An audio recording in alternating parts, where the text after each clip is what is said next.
Bon, donc on est ravis d'être là aujourd'hui pour parler un peu de radiologie, de dépistage et surtout de surveillance après un cancer. Qu'est-ce qu'on appelle le dépistage? Dépistage, c'est la détection pour permettre une prise en charge précoce du cancer du sein. Et le but, la finalité de tout ça, ça va être d'augmenter les chances de guérison. Donc, en France, il y a plusieurs parties dans ce dépistage. Il y a le dépistage organisé par la sécurité sociale qui va s'adresser à toutes les femmes entre 50 et 74 ans et qui va consister en un examen clinique et une mammographie bilatérale, donc des deux seins, tous les 2 ans, avec 2 clichés par sein. Et une fois que ce bilan va être normal, le dossier va être adressé pour une deuxième lecture par un autre radiologue spécialiste. Et à l'issue de cette deuxième lecture, on pourra confirmer la bénignité du dépistage ou rattraper quelques petites choses qui auraient été loupées en première lecture. À côté de ça, vous avez ce qu'on appelle le dépistage des patientes phares, donc les patientes à risque, qui souvent ont une prédisposition génétique ou beaucoup d'antécédents dans la famille. Vous allez avoir le dépistage annuel des patientes qui ont un cancer du sein, donc le sein traité, ça c'est ce qu'on verra sur la deuxième partie. Et puis, ce qui ne rentre pas dans ces cases, c'est ce qu'on appelle le dépistage individuel, sur ordonnance, décidé par le médecin généraliste, le gynécologue, en fonction des risques, des antécédents, de l'âge, donc globalement avant 50 ans, après 74 ans. On va essayer de voir un peu ce qui est nouveau dans le dépistage organisé, puis dans les différents dépistages dont je viens de parler. Donc, jusqu'à présent, jusqu'à cette année, le dépistage organisé, c'était 2 clichés de mammo par sein. On pouvait faire de la tomosynthèse, c'était pas obligatoire ni recommandé. Je vous redis quand même ce que c'est que la tomosynthèse. La tomosynthèse, c'est de la mammographie en 3 dimensions. C'est-à-dire qu'au lieu de faire juste un cliché du sein en le comprimant, on va balayer l'ensemble du volume du sein et donc, du coup, on va pouvoir détecter beaucoup plus d'anomalies. Le corollaire et l'inconvénient de cette tomosynthèse, c'est qu'on a un petit peu plus de rayons. Ce qu'il faut savoir, c'est qu'à partir de cette tomosynthèse, donc en 3 dimensions, on va pouvoir extrapoler un cliché en 2 dimensions qui va être à peu près de qualité et de performance diagnostique similaire à celui de la mammographie classique. Et ce qui a changé cette année, c'est que depuis le mois de mars, la HAS, la Haute Autorité de Santé, recommande et incite à réaliser non pas des clichés 3D plus 2D, mais à réaliser une 3 dimensions et à extrapoler un cliché de 2D. Ce qui fait qu'on peut faire et on doit faire de la tomosynthèse en diagnostic, et surtout on peut moins irradier les patientes, parce que évidemment quand on fait un cliché 3D et un cliché 2D, on a plus de rayons que quand on fait un cliché seulement 3D avec une reconstruction synthétique. Et donc la HAS recommande cette tomosynthèse avec un 2D synthétique. Et je vous le remets ici, mais la tomosynthèse, c'est vraiment un outil énorme pour nous. On augmente énormément, quasiment x2, le taux de détection de cancer, avec un taux de rappel similaire qui est de 4%. Le taux de rappel, c'est le pourcentage de patientes qui vont avoir une anomalie sur le premier dépistage. La deuxième nouveauté, on en parle pas mal, c'est très médiatique, c'est le rôle de l'intelligence artificielle au dépistage. Donc là, je vous ai mis une étude qui vient de sortir, qui est sortie cette année.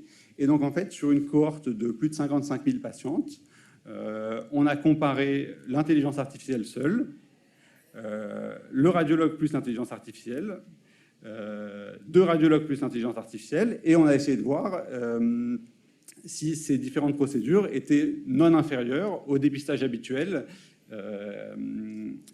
par 2 radiologues. Et en fait, quand vous prenez un radiologue plus l'IA, c'était pas inférieur à la double lecture. Donc, les perspectives de... Bon, aussi, l'intelligence artificielle seule, c'était pas inférieur, mais ça, on va pas trop en parler. Mais en fait, les perspectives de ça va être, est-ce qu'à distance, on va pas supprimer soit la première lecture et la remplacer par un logiciel et demander l'avis du radiologue uniquement en cas d'anomalie? Est-ce qu'on va supprimer la deuxième lecture? Est-ce qu'on va nous obliger, nous, radiologues, à implémenter des logiciels d'intelligence artificielle dans nos mammographes? C'est vrai que nous, on est sollicités assez fréquemment par à la fois par les constructeurs et les développeurs de logiciels pour nous présenter leur structure. Deuxième partie, le dépistage des femmes à risque. Rapidement, ça on en parlera tout à l'heure avec la génétique. Le cancer du sein, ça a été rappelé, c'est une pathologie qui est fréquente. Une patiente sur 8 au cours de sa vie qui aura un cancer du sein. Et parfois, dans un petit pourcentage des cas, c'est des cancers qui vont être d'origine plutôt génétique, avec des altérations sur les gènes BRCA1, BRCA2, qui vont multiplier quasiment par 7 le risque de cancer du sein.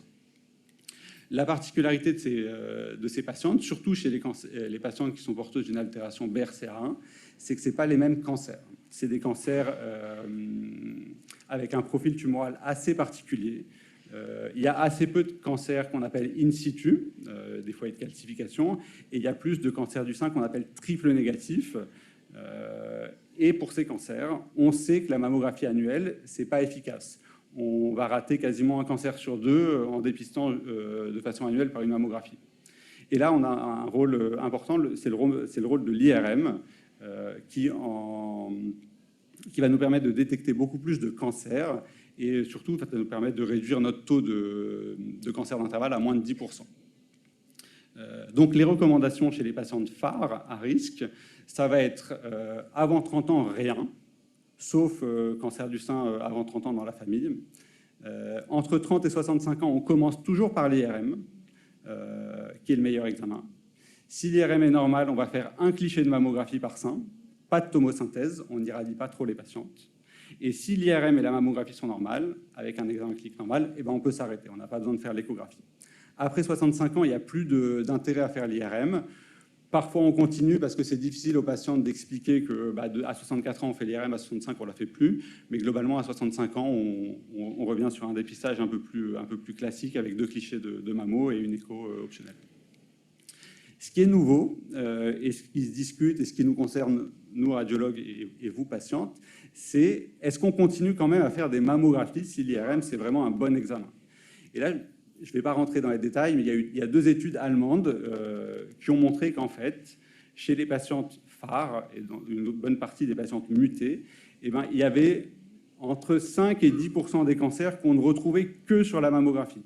C'est-à-dire que plus de 90-95% des cancers étaient visibles sur l'IRM. Donc, est-ce qu'on va vraiment continuer à embêter toutes les patientes avec des mammographies? En fait, l'idée, c'est que les gènes BRCA, c'est des gènes qui s'occupent de la réparation de l'ADN. La mammographie, c'est des rayons X. Voilà. Donc, à commencer à faire des mammos à 30 ans, il y a vraiment une dose cumulée qui est assez importante. Donc, si on pouvait se passer de la mammo, ça pourrait être vraiment intéressant. Enfin, dernier point sur les nouveautés sur le dépistage. Je vous rappelle que nous, en mammographie, on est assez fort quand le sein est clair, c'est facile, mais plus le sein est dense, plus la sensibilité du dépistage, elle va décroître. Et donc, on se pose la question de l'IRM. Comme je vous l'ai dit, l'IRM, c'est le meilleur examen. On a quasiment 90% de sensibilité. Et il y a un essai qui est sorti il y a 2 ans dans le New England. Donc, pour nous, c'est la revue de référence. Qui a essayé chez les patientes qui ont les seins très denses d'évaluer si l'IRM au dépistage pouvait avoir un impact sur le taux de ce qu'on appelle le cancer d'intervalle, c'est-à-dire les cancers qui vont survenir entre 2 mammographies. Pareil, une énorme cohorte, plus de 40 000 patientes. Et dans cette étude, en fait, il y avait 2 groupes. On faisait des mammographies à tout le monde. Dans le premier groupe, si la mammo est normale, on fait une mammo à 2 ans. Et dans le second groupe, mammographie normale, on fait une IRM. Eh ben, on avait 2 fois plus de cancers d'intervalle dans le groupe qui était dépisté uniquement par mammographie. Et dans le groupe à qui on a fait des IRM, on a pu détecter à peu près, je crois que c'est 79 cancers sur 300 biopsies. C'est-à-dire qu'en fait, après l'IRM, on va faire 3-4 biopsies et on va trouver un cancer. Donc, c'est assez intéressant. C'est assez intéressant dans cette sous-population. Et ça a amené à l'émission de recommandations européennes l'année dernière, qui n'ont pas été encore suivies par les autorités françaises, mais dans ces recommandations, on recommande une IRM au moins tous les 4 ans chez les patientes avec les seins très denses, idéalement tous les 2-3 ans, et on peut probablement se passer de la mammographie, qui est de toute façon pas un bon examen chez ces patientes. Donc au total, et avant de passer la main à mon collègue, on va vers un dépistage du cancer du sein de plus en plus individualisé. On va se faire aider, mais je pense pas encore remplacé par l'intelligence artificielle. Bon, il faut clairement faire de la tomosynthèse. Il y a vraiment un gain diagnostique au dépistage, sauf chez les patients phares. Les recommandations de la HAS vont dans ce sens-là de façon récente. Chez les patients de phare, on continue sur l'IRM annuel et la mammo pour l'instant. Je pense à titre personnel qu'on se passera de la mammo à court ou moyen terme. Et une autre nouveauté qui va probablement arriver dans nos pratiques, c'est l'utilisation assez large de l'IRM mammaire au dépistage chez les patients de condescendance. Voilà.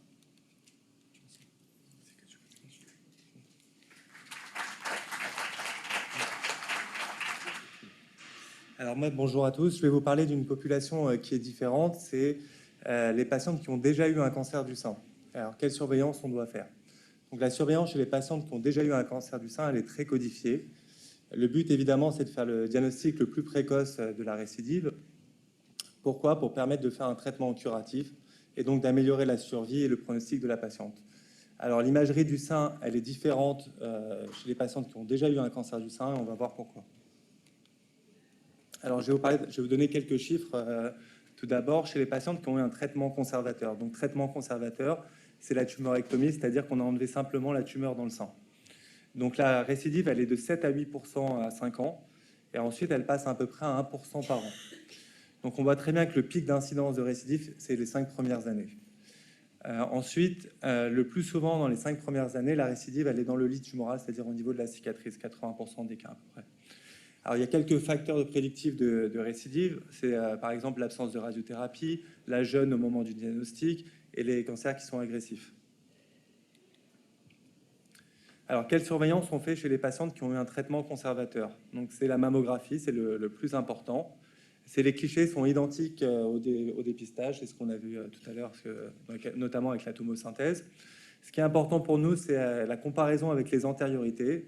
Donc, mesdames, là, j'insiste là-dessus. Quand vous allez voir le radiologue, il faut bien ramener vos anciens clichés. C'est important pour nous et c'est une aide précieuse au diagnostic.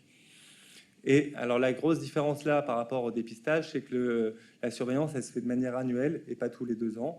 Et elle se fait à vie, c'est-à-dire qu'on n'arrête pas après 75 ans. Donc, c'est les deux grosses différences.